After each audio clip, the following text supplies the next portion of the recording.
लौट आया गुजरात का सबसे खूंखार हथियार। करो या मरो मुकाबले के लिए एमआई के खिलाफ जीटी करेगी सबसे विध्वंसक प्लेइंग 11 का ऐलान।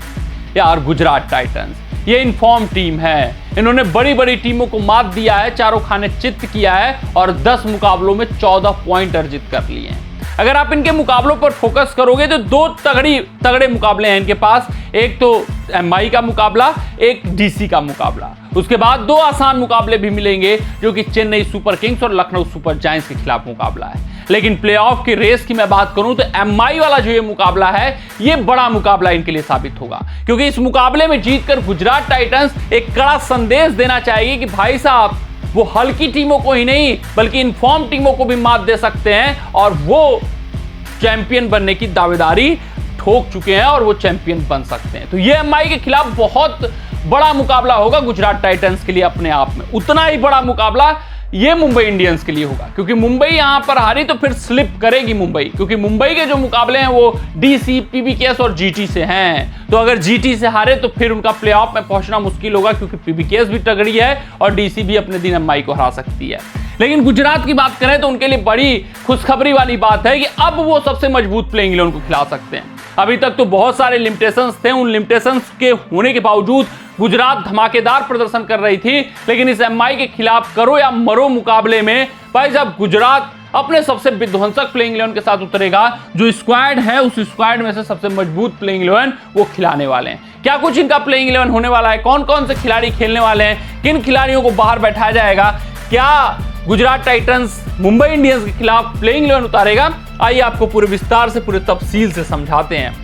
अगर हम बात करें ओपनिंग बल्लेबाजी की तो वहां पर भाई साहब कोई बदलाव आपको देखने को नहीं मिलने वाला है। दोनों ही खिलाड़ी सबसे परफेक्ट ओपनिंग जोड़ीदार इस आईपीएल संस्करण की बात करें, गुजरात इतना बेहतर सफर तय कर पाया है इस आईपीएल संस्करण में तो इन्हीं दोनों ओपनिंग जोड़ीदारों की वजह से। नाम है उनका शुभमन गिल और साई सुदर्शन। दोनों ही बेहतर खिलाड़ी, दोनों ही अपने लिमिटेशंस और अपने स्ट्रेंथ को समझने वाले खिलाड़ी, उसके हिसाब से प्रदर्शन दे रहे हैं। नंबर 3 पर जॉस बटलर, ये जो एडिशन हुआ है ये खास हुआ है। पिछली बार हार्दिक पांड्या नहीं थे तो मिडिल ऑर्डर फ्रेजाइल था, टॉप 3 से कमियां शुरू हो जा रही थी, लेकिन इस बार इन्होंने उस कमी को भरा है। जॉस बटलर के रूप में एक सॉलिड खिलाड़ी, टी20 का विस्फोटक खिलाड़ी, एक विश्वसनीय खिलाड़ी, स्पिनरों का विध्वंसक खिलाड़ी ऐड किया हुआ है। तो बटलर का एडिशन बहुत खास रहा है। शुभमन गिल, साई सुदर्शन में से कोई एक चला जाता है तो बटलर के आने के बाद और भी ये जो बल्लेबाजी क्रम हो जाती है और मजबूत हो जाती है, टी20 के हिसाब की हो जाती है। वहीं आगे बढ़े तो कुछ मुकाबले से स्टेफन रदरफोर्ड को अब बैक नहीं किया जा रहा है, चोटिल चल रहे हैं, अब जरूरत भी नहीं है। फिर अब जो ये बैक कर रहे हैं वो वाशिंगटन सुंदर को नंबर 4 पर खिलाने का प्रयास कर रहे हैं। सुंदर कुछ मुकाबलों में चले हैं, कुछ मुकाबलों में लेट डाउन किया है, लेकिन सुंदर नंबर 4 पे फिट बैठते हुए खिलाड़ी भी दिख रहे हैं। नंबर 5 पे आपको शाहरुख खान दिखेंगे, ये फिनिशिंग टचेस दे रहे हैं कुछ मुकाबलों में, कुछ मुकाबलों में नहीं कर रहे हैं। ठीक ठाक खिलाड़ी मैं भी मानता हूं इनको। फिर नंबर 6 की बात करें तो वो राहुल तेवतिया हैं। भाई साहब इस खिलाड़ी के साथ कमी ये हो जा रही है कि शाहरुख खान इनके ऊपर आ जाते हैं, लेकिन अगर इनको आप 20 से 25 गेंदें देंगे तो और भी ज्यादा स्कोर आप स्कोर बोर्ड पे लगा सकते हो। आप इनके लिए सिर्फ और सिर्फ 4-5 गेंदें रखते हैं जो कि इनके टैलेंट को जस्टिफाई नहीं करता। तो राहुल तेवतिया काफी नीचे आ रहे हैं, थोड़ा सा ऊपर इनको भेजना चाहिए ही चाहिए। इवन शाहरुख खान के ऊपर इनको बल्लेबाजी कराना चाहिए। फिर उसके बाद कुछ मुकाबलों में करीम जन्नात को खिलाया तो कुछ खास नहीं कर पाए। फिर उन्होंने अपनी स्ट्रेटजी को फिर से वापस ले लिया है और राशिद खान इनके अगले बल्लेबाज होने वाले हैं।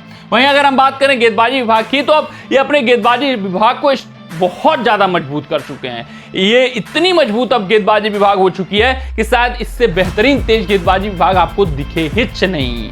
वहीं अगर हम बात करें इनके गेंदबाजी विभाग में तो आर साई किशोर एक और स्पिनर जिसने प्रभावित किया हुआ है वो खेलने वाले हैं। पहले अगर मैं बात करूं साई किशोर की तो यहाँ पर हो गए। स्पिन गेंदबाजी किसके ऊपर निर्भर है, राशिद खान और आर साई किशोर के ऊपर। लेकिन पेस डिपार्टमेंट को अब देखिएगा, पहले तो ईशांत शर्मा थे, काम चलाया जाता था कि कुछ ओवर्स निकाल लिए जाए। अब कैगिसो रबाडा की वापसी हो चुकी है, तो रबाडा आ चुके हैं। कुछ ड्रग्स के केस में मतलब अनवांटेड ड्रग्स ले लिए थे, विदाउट प्रिस्क्रिप्शन ले लिया था, जिस कारण से सस्पेंशन हुआ था। अब वो सस्पेंशन सब कुछ हट गया है और कागिसो रबाडा खेलने के लिए उपलब्ध हो चुके हैं। तो कागिसो रबाडा इस मुकाबले में खेलने वाले हैं, ये भी ऐलान हो चुका है ऑफिशियल तौर पे। रबाडा आप समझ सकते हैं इनका जो सबसे बेहतरीन, सबसे विश्वसनीय गेंदबाज था, विकेट टेकर गेंदबाज, वो वापस आ चुका है। रबाडा के वापस आने के बाद प्रसिद्ध कृष्णा इनके दूसरे सबसे प्रीमियम तेज गेंदबाज, रबाडा की अनुपस्थिति में इन्होंने लीड किया है इस पेस अटैक को, विकेट निकाले हैं। फिर मोहम्मद सिराज इस खिलाड़ी ने भी प्रभावित किया है, बेहतर गेंदबाजी करते हुए पावर प्ले के ओवरों में दिखे। गेराल्ड कोएट्जे का जो पिछले मुकाबले में एडिशन किया गया है, जो खिलाड़ी प्रभावित करता हुआ दिखा है, इससे अब ये अपने तेज गेंदबाजी को और भी मजबूत कर चुके हैं। यानी कि अभी करीम जन्नात के पास चले जा रहे थे ताकि एक बल्लेबाज मिल जाए, ऑलराउंडर खिलाड़ी मिल जाए, अरशद खान के पास चले जा रहे थे।